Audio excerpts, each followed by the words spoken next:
Welcome to A Historical Journey. On this channel, we will delve into fascinating tales of history that have shaped the world we know today. In this episode, we will immerse ourselves in the events surrounding the Treaty of Versailles at the end of World War I. Get ready for a historical journey that will change the way you view the past. The Treaty of Versailles, signed in 1919 at the end of World War I, was a peace agreement aimed at ending conflicts and establishing post-war conditions. Here is a detailed summary of its history. Background: End of World War I. World War I between 1914 and 1918 concluded with the defeat of the Central Powers, including Germany, Austria-Hungary, and the Ottoman Empire. During World War I, the Central Powers, mainly composed of Germany, Austria-Hungary, and the Ottoman Empire, were led by different political and military figures. Here is a summary of the prominent leaders and the outcome of their respective careers at the end of the war. Germany had political leaders such as Kaiser Wilhelm II, who was the German emperor during the outbreak of the war. His autocratic leadership and expansionist policies were contributing factors to the conflict. Military leaders included Paul von Hindenburg, a German general who distinguished himself in military successes, especially in the Battle of Tannenberg. Later, he became the President of Germany in 1925, and Erich Ludendorff, a general and military strategist, a key commander on both the Eastern and Western fronts. After the war, he was involved in politics and supported the failed coup known as the Kapp Putsch in 1920, which aimed to overthrow the government of the Weimar Republic established after World War I. In Austria-Hungary, political leaders included Emperor Franz Joseph Selim, who ruled the Austro-Hungarian Empire from 1848 until his death in 1916 amid World War I. Later, Charles succeeded Franz Joseph Bertrand in 1916. His reign was brief, as he abdicated in 1918, facing pressures from the war and internal issues. The military leader for Austria-Hungary was Konrad von Hötzendorf, chief of the General Staff of the Austro-Hungarian Army. His aggressive strategy contributed to several significant defeats for the Central Powers. In the Ottoman Empire, political leaders included Sultan Mehmed Feyf, who ruled the Ottoman Empire for most of the war. He was later succeeded by Mehmed VI in 1918. Military leaders were Enver Pasha, Ottoman Minister of War, and one of the leaders of the Committee of Union and Progress. After the Ottoman defeat, he went into exile and died during the Turkish War of Independence, and Mustafa Kemal Atatürk, a distinguished military commander during the war, who became the leader of the Turkish resistance in the War of Independence, and later the founder and first president of the Republic of Turkey. The outcome for Germany culminated in the abdication of Wilhelm II in November 1918, and Germany plunged into political instability. Hindenburg and Ludendorff lost influence, and the Weimar Republic was established in 1919. In Austria-Hungary, the collapse of the Austro-Hungarian Empire resulted in the creation of several independent states in Central Europe. Charles Rutgers abdicated in 1918. Regarding the Ottoman Empire, it was dismantled after the war.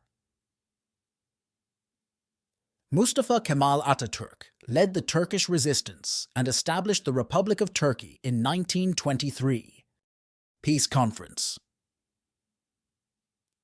The leaders of the Allied nations gathered in Paris in January 1919 for the Paris Peace Conference, which took place after World War I and led to the negotiation of the Treaty of Versailles to establish peace terms. Some key leaders at the conference were David Lloyd George, who was the Prime Minister of the United Kingdom during the conference.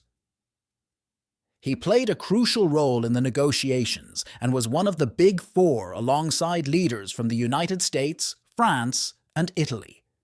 Georges Clemenceau, known as the Tiger, was the Prime Minister of France during the peace conference. After the devastating losses France suffered during the war, Clemenceau took a firm stance at the conference to ensure the security of his country. Woodrow Wilson, the President of the United States at the time, played a crucial role in creating the League of Nations, a major provision of the Treaty of Versailles. However, Wilson faced resistance at home, and the United States did not join the League. Vittorio Emanuele Orlando was the Prime Minister of Italy during the conference. However, he withdrew early in the process due to disagreements over territorial rewards for Italy, leading to his country being largely represented by its allies. These leaders, known as the Big Four, were key figures in the Paris Peace Conference and played crucial roles in negotiating the terms of the Treaty of Versailles, shaping the post-war political order. About the content of the Treaty of Versailles, we mentioned here the main resolutions. Germany lost significant territories, including Alsace and Lorraine, to France, and parts of Prussia and Posen to Poland. Additionally, the demilitarization of the Rhineland was established.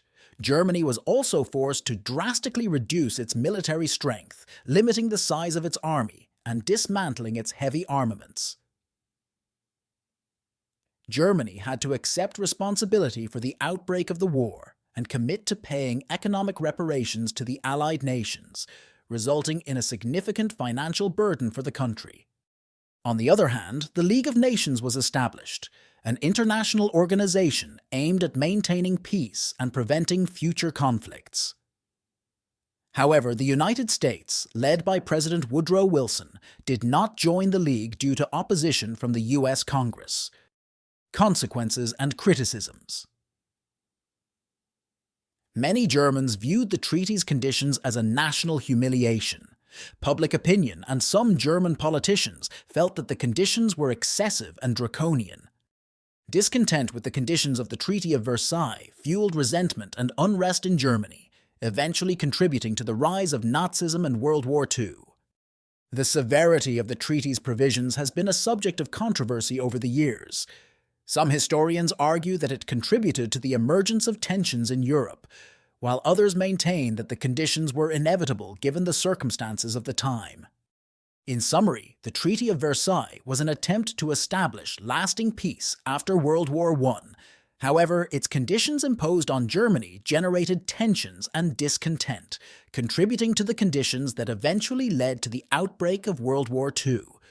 The history of the treaty highlights the complexities and challenges of building a just and sustainable world order after a global conflict. And thus, we conclude our journey through the Treaty of Versailles. If you enjoyed this historical exploration, we invite you to give it a thumbs up and subscribe to A Historical Journey for more captivating trips through time. Don't forget to hit the notification bell so you won't miss any episodes. Thank you for joining us on this journey, and we'll see you in the next chapter. Goodbye.